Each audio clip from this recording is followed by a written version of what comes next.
Bonjour à tous et à toutes. Bienvenue à l'émission Témoignages de vie. Je m'appelle Alex Saraf. Je suis votre animateur de radio. Je suis psychopédagogue de formation, conférencier et auteur du livre La psychologie pour apprécier l'humain.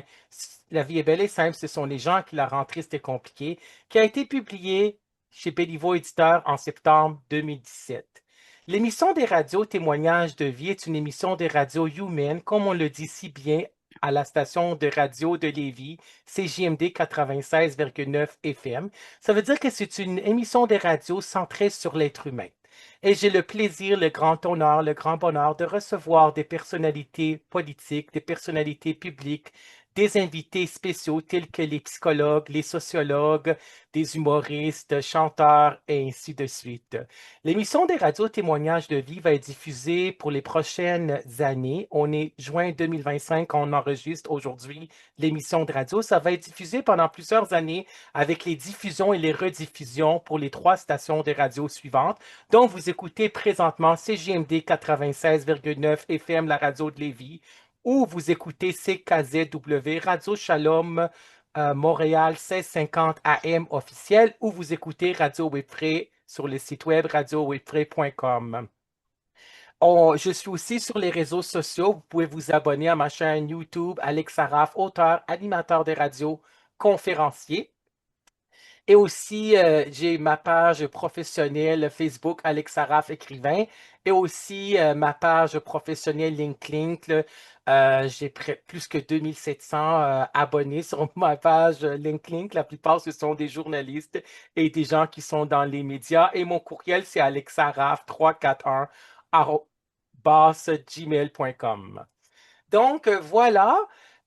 Aujourd'hui, j'ai le plaisir d'accueillir à nouveau pour une seconde entrevue Sylvie Boucher. Bonjour Sylvie Boucher. Oui, bonjour Alex. Bonjour, comment ça va? Ça va super bien aujourd'hui. Il fait super beau dehors, alors Oui, j'en profite. Et toi, comment vas-tu? ça va bien, merci. Donc, il y aura environ 100 épisodes, 110 épisodes de l'émission Témoignages de vie. Aujourd'hui, on est en train d'enregistrer l'épisode 73. Merci infiniment, Sylvie Boucher, d'avoir accepté de revenir à l'émission Témoignages de vie comme invitée spéciale. Ça veut dire que tu es psychologue clinicienne appartenant à l'Ordre des psychologues du Québec, l'OPQ. Tu as une maîtrise en psychologie, Mhm. MPS. Tu es consultante aussi, ancienne chroniqueuse de radio, collaboratrice dans les médias depuis de nombreuses années, auteure, animatrice d'ateliers, formatrice et aussi coach personnel et coach professionnel. Tout à fait. Il faut Donc, dire que j'ai pas fait ça dans la dernière année. oui, On parle de 35 ans de carrière. exactement. Mais voilà, très belle carrière de 35 ans. C'est comme Mhm. l'enseignement collégial, c'est une carrière de 35 ans. Moi, j'ai fait plus que 20 ans. J'ai le bac en psychologie, le baccalauréat spécialisé en psychologie, puis la maîtrise en psychopédagogie. J'ai jamais appartenu à l'ordre des psychologues.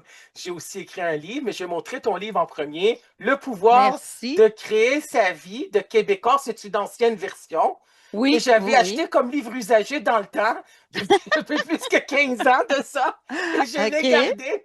Donc, quand je voulais avoir les invités à mon émission de radio, je regardais mes anciens livres là, que j'avais achetés dans le temps, et là, je me suis dit, ah, ben c'est génial, puis j'ai vu que tu as été beaucoup dans les médias, puis mon livre a été publié chez Béliveau Éditeur en septembre 2017, La psychologie pour apprécier l'humain. Ça a été validé par Yvon Dallaire qui avait écrit la préface, le distingué, le regretté Yvon Dallaire. Donc, aujourd'hui, on a un thème que je voudrais qu'on aborde et merci d'avoir accepté. C'est la folle course du temps. Donc, on en parle dans les médias. Ça veut dire comme je l'écris dans mon livre, on n'a jamais assez 12-14 heures par jour pour faire les choses dont on a besoin de faire. On est occupé, les gens sont mariés, ont des enfants, ont un emploi à temps plein et ont leurs activités aussi sociales, récréatives, et on vit parfois aussi de l'anxiété. Ah, Tout à l'anxiété, fait. c'est une émotion. Le stress, c'est un sentiment. Ça veut dire que ça perdure dans le temps. On est dans une société en 2025 aussi où on vit, on ressent les tensions sociales. Moi, je regarde Facebook Puis tout ce qui était négatif, moi, je ne voulais pas en avoir dans mon émission de radio. Donc, les gens qui parlaient mal des autres, etc., tout ce qui était politique aussi, les tensions sociales au niveau de la politique, je ne voulais pas embarquer là-dedans. Donc, il faut être capable de trouver la paix intérieure. Puis c'est parfois difficile de trouver cette paix intérieure-là. On va en Tout à parler fait. aujourd'hui de la pleine conscience, la paix intérieure. Donc, on a une urgence de vivre aussi parce qu'on veut vivre pleinement, mais comme tu dis, toi, il faut vivre le moment présent.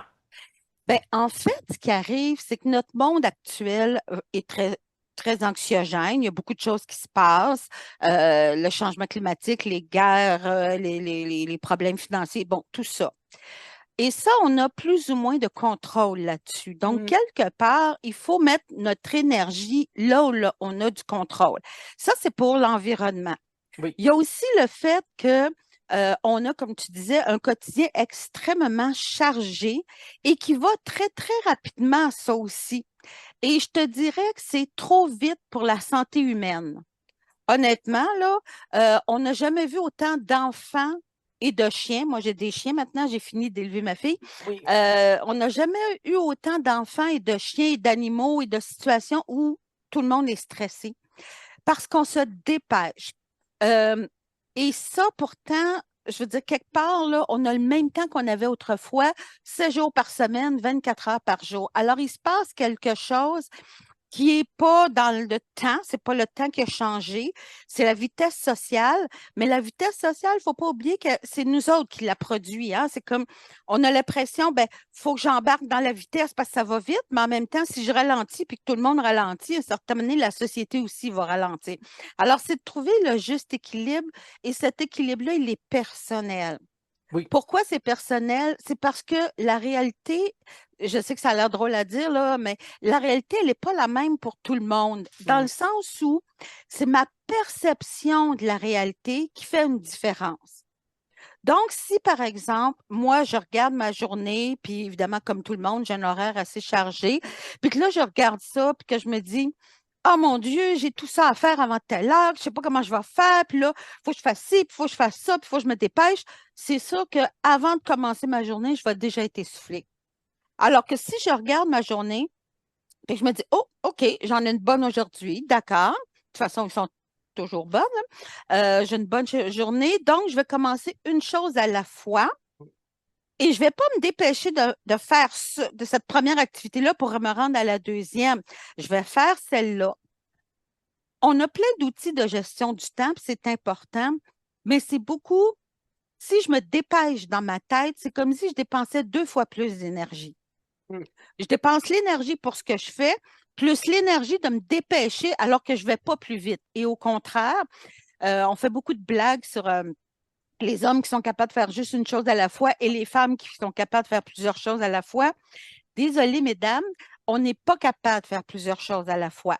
Mais La seule on dit nuance, que les femmes sont plus multitâches que les hommes, selon les études en c'est ce qu'on psychologie. dit. Ben, c'est-à-dire que non, Ouais, c'est ce qu'on dit, mais c'est pas qu'elles sont multitâches. Je parle pas là de, par exemple, je suis en train de brasser ma sauce à spaghetti pendant que je fais les devoirs avec les enfants.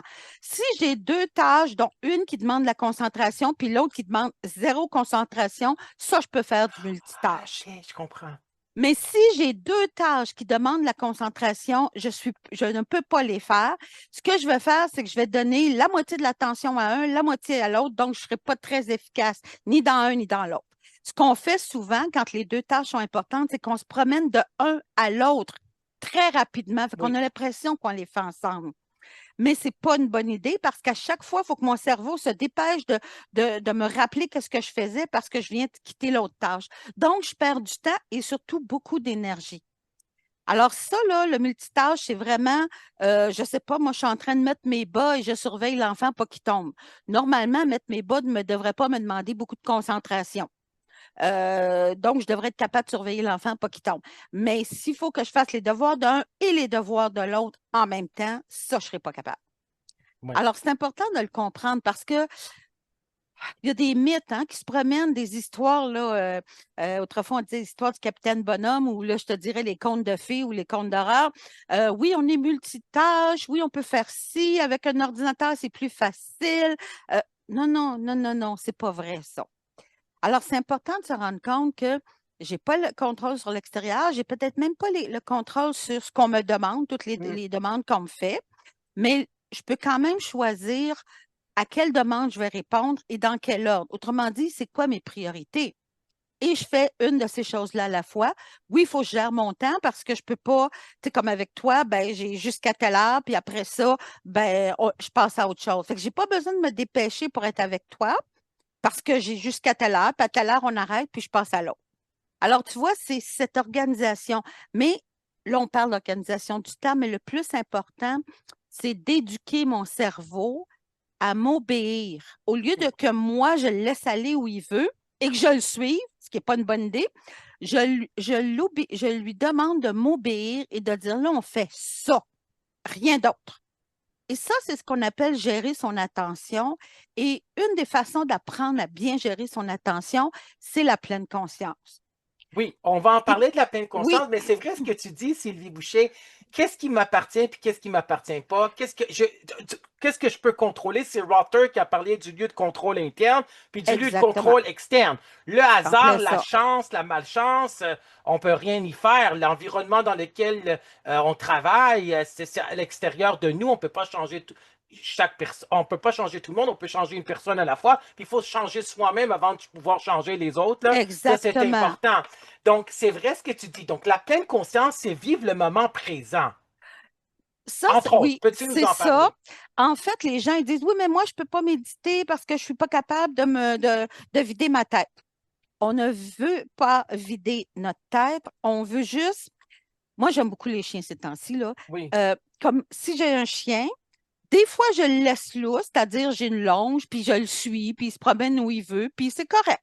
Donc, des fois, je peux laisser mon cerveau lousse, il peut se promener un peu partout, puis même ça favorise la créativité, mais il n'y a pas de roche, là. Il se promène un peu où il veut. Mais des fois, mon chien, je lui dis, il faut qu'il marche au pied. Point final. C'est comme ça. Ben, des fois, il faut que je dise à mon cerveau, tu marches au pied. C'est-à-dire, voici ce sur quoi je me concentre. Je porte mon attention sur la tâche que je suis en train d'exécuter. On commence souvent à pratiquer la pleine conscience justement pour éviter, faire baisser le stress et l'anxiété. oui. Est-ce que tu es Mais il y a des habitué ateliers avec la... Oui, Oui, il y a c'est des ça. ateliers qui se donnent pour la pleine conscience. Oui, C'est par rapport aux cinq sens, de quand on lave oui, les on va revenir ustensiles. avec ça, Avec ça, mais ou de prendre un jujube, puis en fin de compte, avant goûter de le comme faut. manger, de le Oui, mettre sur sa langue, de vivre le moment présent, de le ressentir par rapport à ses cinq sens. Entre autres, c'est c'est ça. ça. Parce que souvent, on va commencer la pleine conscience pour faire baisser notre stress puis notre anxiété. Puis ça, c'est ce que j'appelle un bénéfice secondaire important. Oui. Ça vaut la peine. Mais ce qu'il y a de bien, puis c'est ça qui me fait rire parce que mes clients découvrent ça, euh, ils me disent, Hey Sylvie, je ne sais pas ce qui se passe, mais à force de pratiquer, oui, mon stress diminue, oui, je comprends mieux ce qui se passe à l'intérieur de moi, je suis plus capable de me nommer mes émotions, je suis plus capable d'identifier quand mon stress monte ou pas. Parfait, c'est un début. Mais ça se peut-tu que ça me rende plus heureux, que je sois plus capable d'apprécier la vie? Oui, c'est surtout ça, moi, que je trouve le fun. Ben, c'est sûr que c'est bien d'éviter des maladies, si je peux dire, parce qu'un stress chronique, ça peut revirer en anxiété, en dépression, en troubles alimentaires, en toutes sortes de niaiseries, Oui. pas le fun qu'on veut éviter. Sans compter on se rend compte de plus en plus que le stress chronique, je ne parle Oui. pas un stress ponctuel qui monte, qui descend, je parle Oui. d'un stress chronique, peut aussi amener des maladies physiques. Je pense au diabète, le stress et le diabète sont C'est-tu en vrai que ligne. le stress peut donner le diabète comme le diabète de type Non, 2? non, non, pas donné. Le diabète, tu l'as ou tu ne l'as pas. OK. Mais le stress, c'est une hormone, OK? Quand tu fais du Oui, stress, la tu as des hormones de cortisone, oui. cortisol, Oui, c'est oui, ça. c'est ça. Oui. Et pense-y, tu as ton sucre dans le sang, Le glucose, oui. Le taux de puis là, glucose. tu prends du cortisol, puis tu rajoutes ça dans le sang aussi. Oui, je Qu'est-ce que tu comprends. penses? Ça se mélange. Et le sang, il se promène partout dans le corps. Alors, veux pas, le cortisol affecte le taux de sucre, ta Oui, gestion du taux de sucre. Ça je donne pas le diabète, comprends. mais ça Non, peut jouer. mais ça peut avoir un effet. Parce que Oui, ça a un effet. le stress, ça donne des dérèglements au niveau du corps par rapport au taux de glucose. Oui, je Exactement. comprends.